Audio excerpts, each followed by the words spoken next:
Hi, welcome back to Portugal Muse in Central Portugal. I thought it'd be a nice idea today to show you around a little bit more. So I've shown you where we walk the dogs, the forest tracks where we take the dogs out for a walk, and we've taken you up to the windmills, and I've shown you the river beach, which isn't far from our house. So I showed you that in winter, but I'll show you it again in the summer because it's really lovely in the summer. And I've shown you the top of the Pedra da Ferreira waterfall walk. But I'm going to show you today one of the sort of really old abandoned mountain villages down the road from us. So we live in an abandoned mountain village just on the outskirts of it, but there's a couple of occupied houses. I think it's just me and Dave that are here all year round, and then other people sort of use the houses as holiday homes. But the village I'm going to show you now there's nobody living there full time. There's a couple of houses that get used for holidays. Portuguese people that live in the city come back here for Easter and summer holidays and Christmas, but the rest of the village is pretty much abandoned, and it's a really beautiful village. So I thought I'm just going to give you a look around.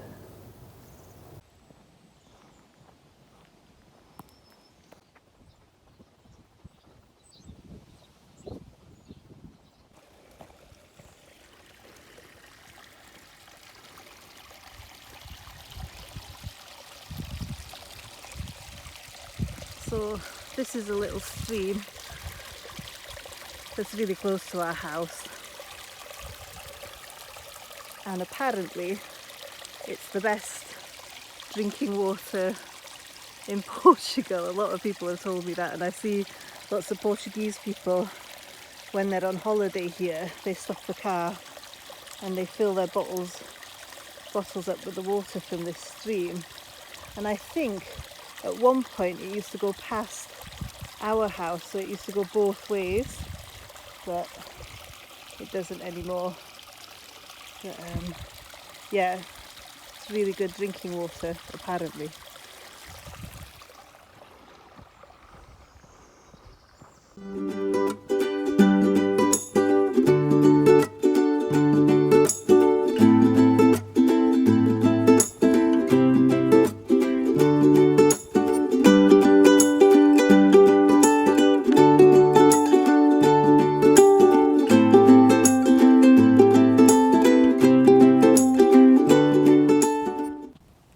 So you'll see these signs a lot in Portugal, and it means that you've got a public footpath.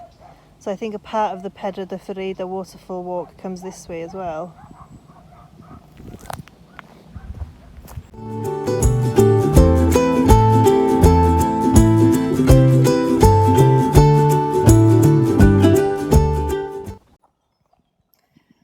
So these stones are called calçadas, and they're really typical way of paving Portuguese roads. I think they look really pretty. And then the first thing you'll see is the church. So most of these little villages have a church.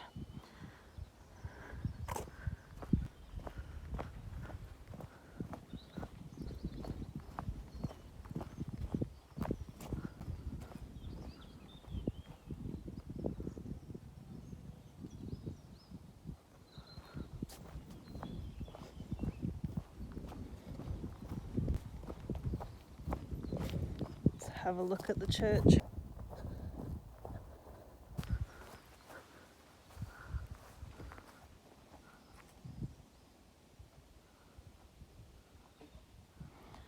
So I don't think we hear the bells from this church, we hear the bells from another church in Lusania, but I think it's the same ring or the same song, and it goes something like dun dun dun dun dun dun na na na dun dun na na dun na na na bum bum bum. So that would be like 3 o'clock. So you sort of know what time it is based on how many dongs you get after the song. but I don't think this one rings. I'm not sure. I think the one we hear from our house is Lysania. But yeah. If you get across like this one, it means don't go that way if you're on one of the walks. So pretty.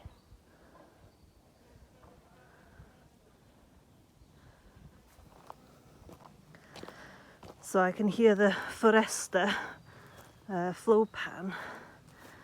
They manage all the forest, and they cut down the trees, keep it safe, create fire breaks.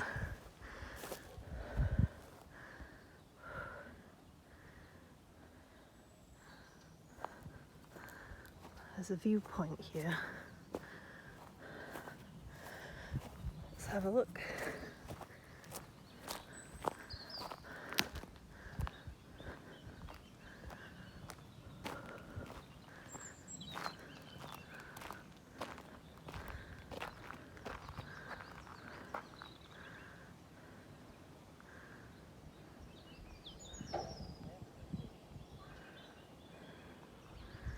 Quite cloudy today.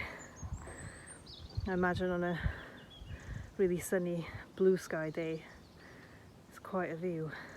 You can see quite far.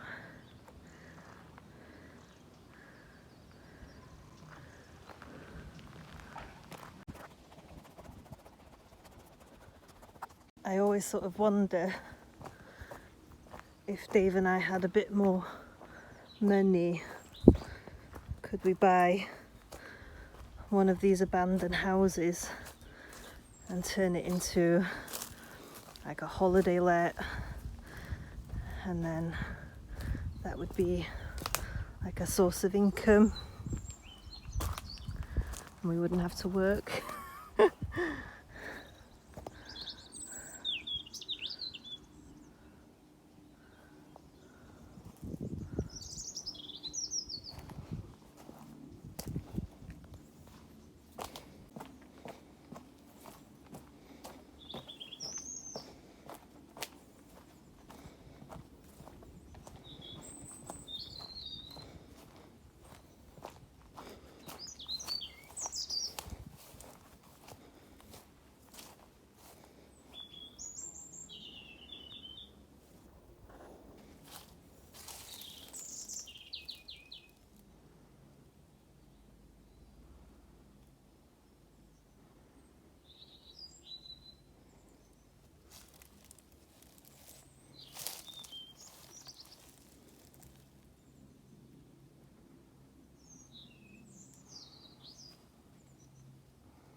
Big cobweb hanging down there.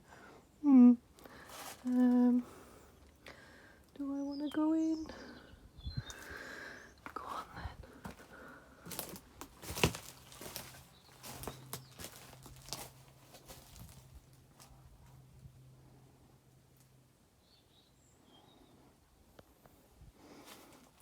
then. Lots of tiles.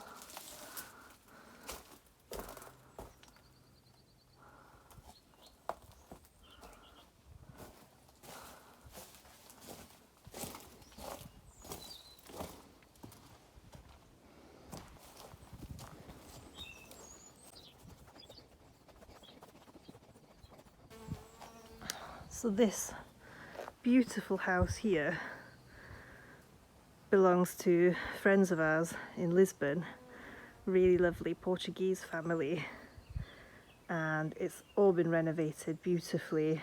It's got like all mod cons, but it's been renovated sensitively. It's really nice inside, but they just use it for holidays. But it's been done up really nicely. I think that's the house that's sort of most done up here. Everything else is pretty run down. How cute is that door? Not lovely.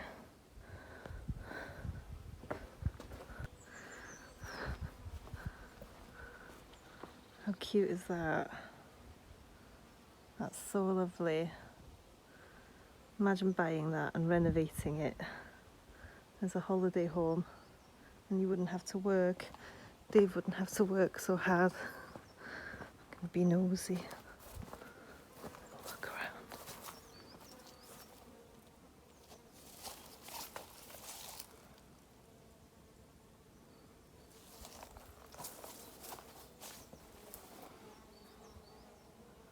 There's a tree growing out of that window.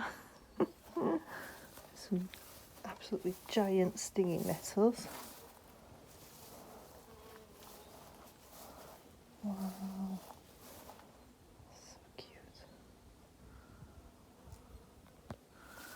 You sort of come to these places and you sort of imagine what they could be like.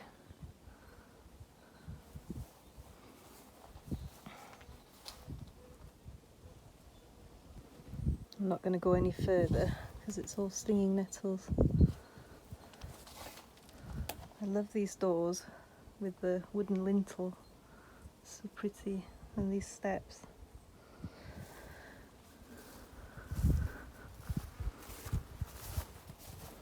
So it's all calçadas here, but it's overgrown.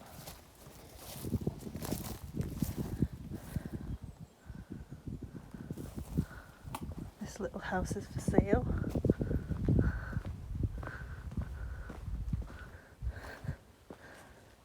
This one's abandoned.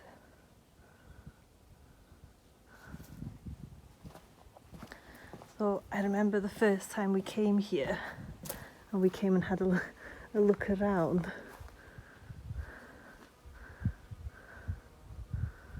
And there's an old lady washing her clothes in this fountain, and she was washing her hair.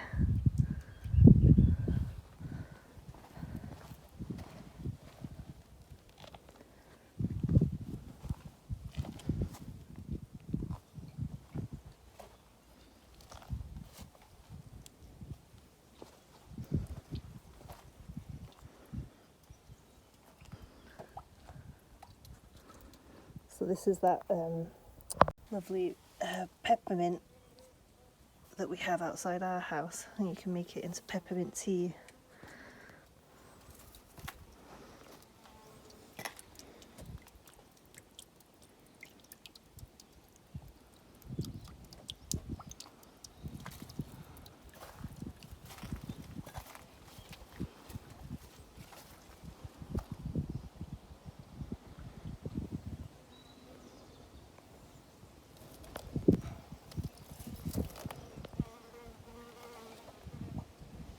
Sort of been wondering what the date of these tiles are.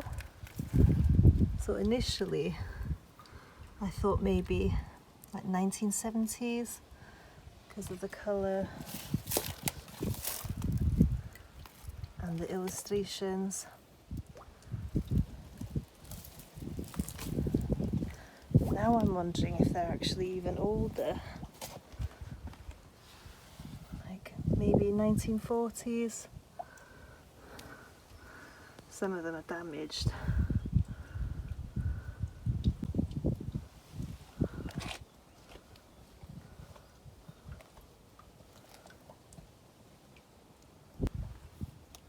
Okay.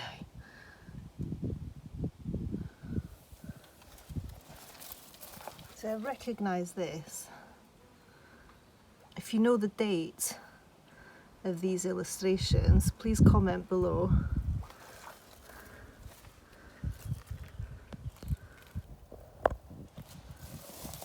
I recognise that. It's a javeli, wild boar.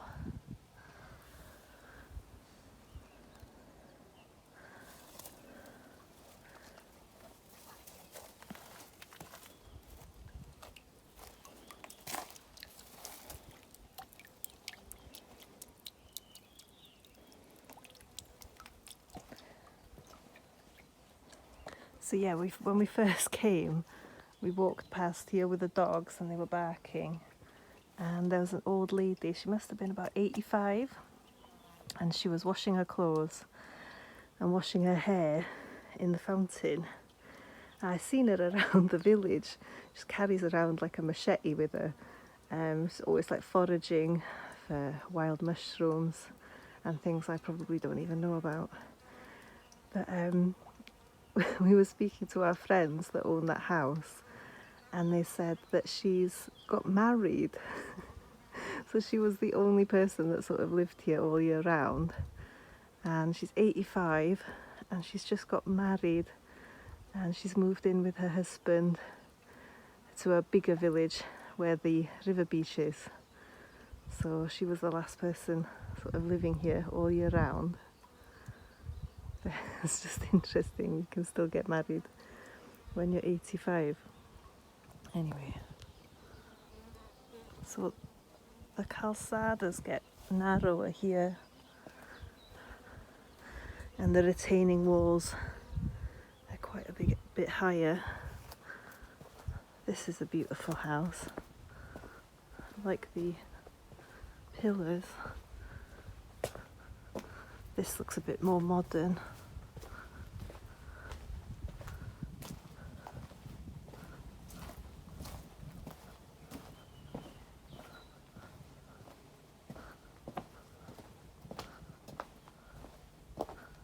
Yeah, it's definitely more modern. They've got outside kitchen. Doesn't look like anyone's living there though.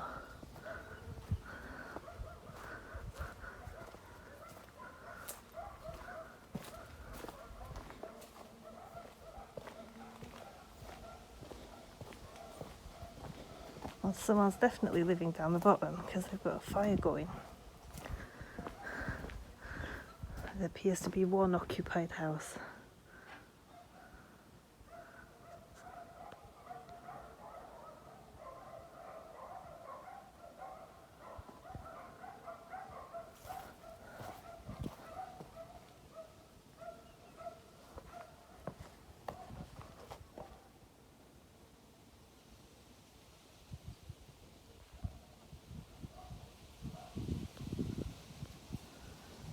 That one looks abandoned, and that one looks abandoned. Whoever's in this one though, they have quite a nice garden, so there's someone living there. But again, maybe not all year round.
Don't grab my sleeve again, you silly snake.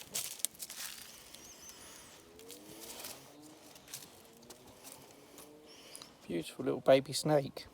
Bran can smell it. It stinks, to be honest. Does it? Well, they smell off, don't they? I'm wearing flip-flops. So. Well, it's alright. He's beautiful. Bran, get down. I'm going to put him over there, safe. Okay. Okay. Oh my god. Come on, Mr. Snake, you go over there. You catch lots of mice for us. Scum.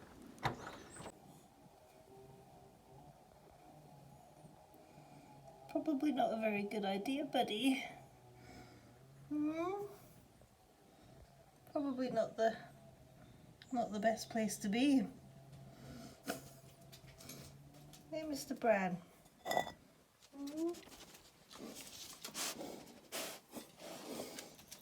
from outside.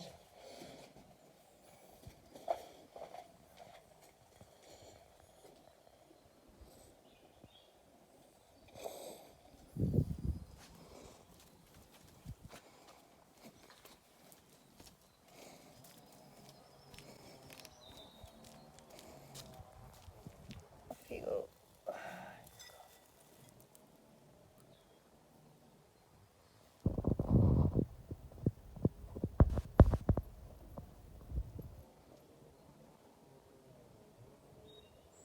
Come on then. It's off.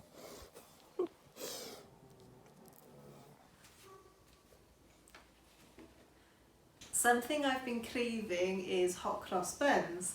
Now, we've been in Portugal for almost 4 years and I've never seen hot cross buns for sale here. Dave and I love them, so it's been at least 4 years since we've eaten hot cross buns, but we used to have them all the time this time of year. So we'd have them breakfast in bed, toasted hot cross buns with melted butter and a nice cup of tea. So I've been thinking about them a lot and I've been craving them. I can't buy them anywhere, so I'm going to attempt to make them. So this week's recipe is hot cross buns. Now, unlike all the other recipes I've done, I've never made this one before. So I follow a lot of chefs on YouTube, I follow a lot of chefs on Instagram, I keep all my recipes on Pinterest.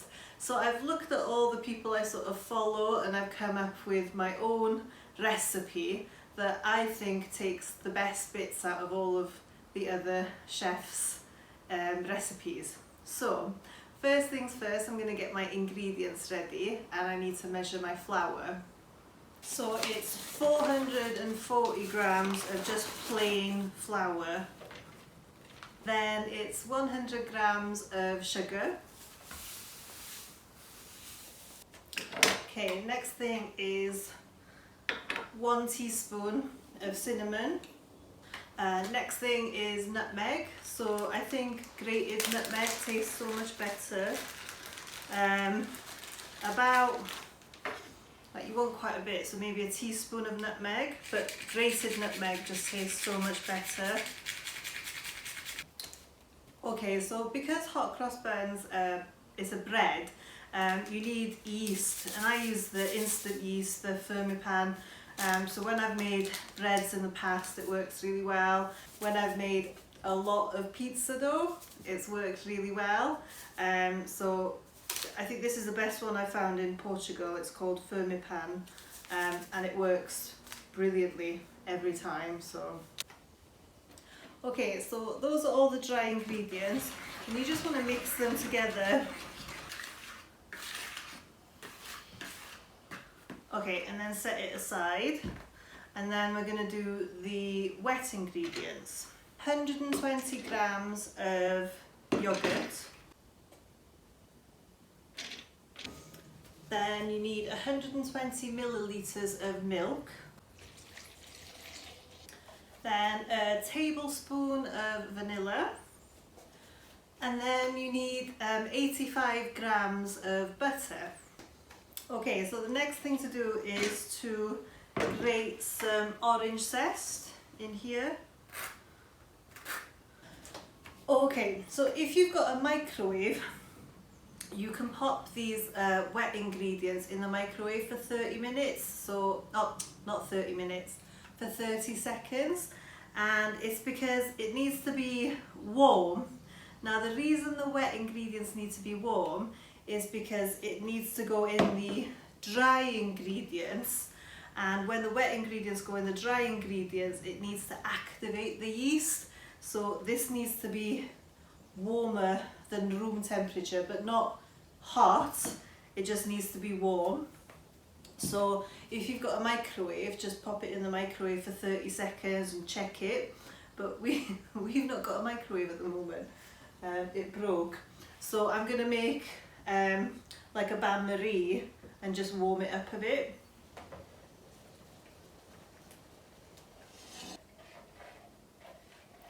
Okay, so the wet ingredients are warm, and then they'll be poured now into the dry ingredients, and the heat, the warmth will activate the yeast.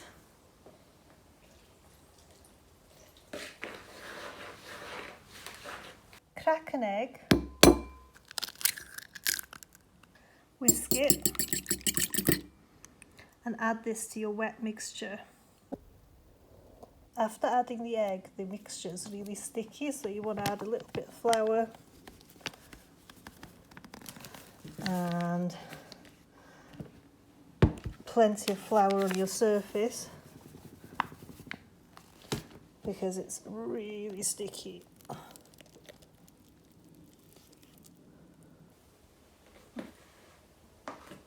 So it's very sticky at the moment, but once we knead it, it'll all come together and it'll be really nice.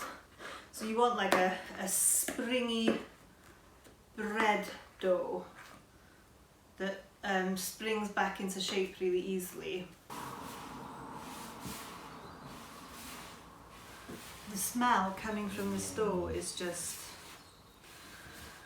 it's so nice. And it's at this stage that I'm going to put the raisins in. So you can use any sort of dried fruit, but I like raisins. Now I've soaked these raisins in tea. So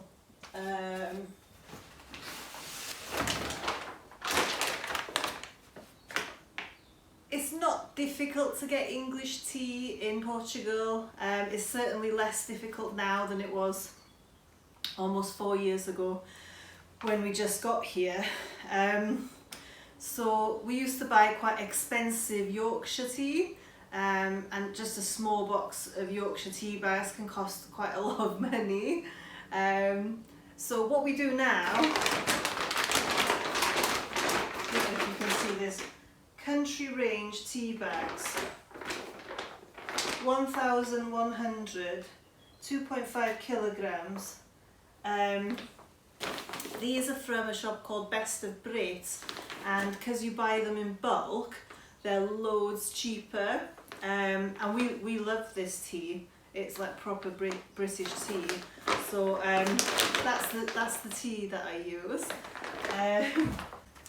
So these raisins have been soaking in tea. I'm just going to drain them.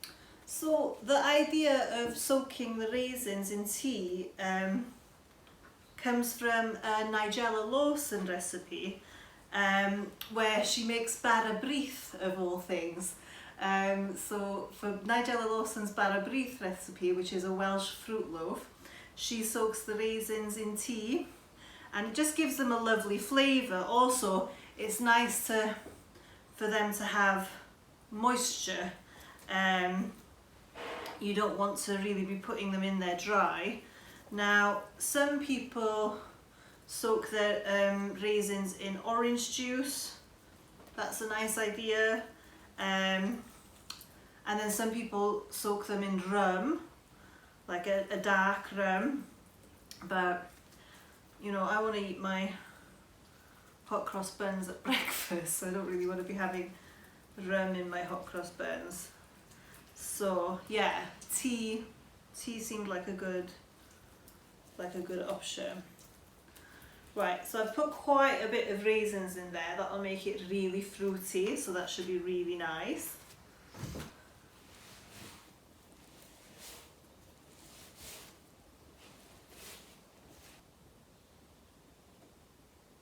Okay, so that's bouncing back really quick. So you want to let it rise in a warm place. Just put it in a bowl. Okay, so I'd leave that now for 2 hours in a warm place, and it should double in size.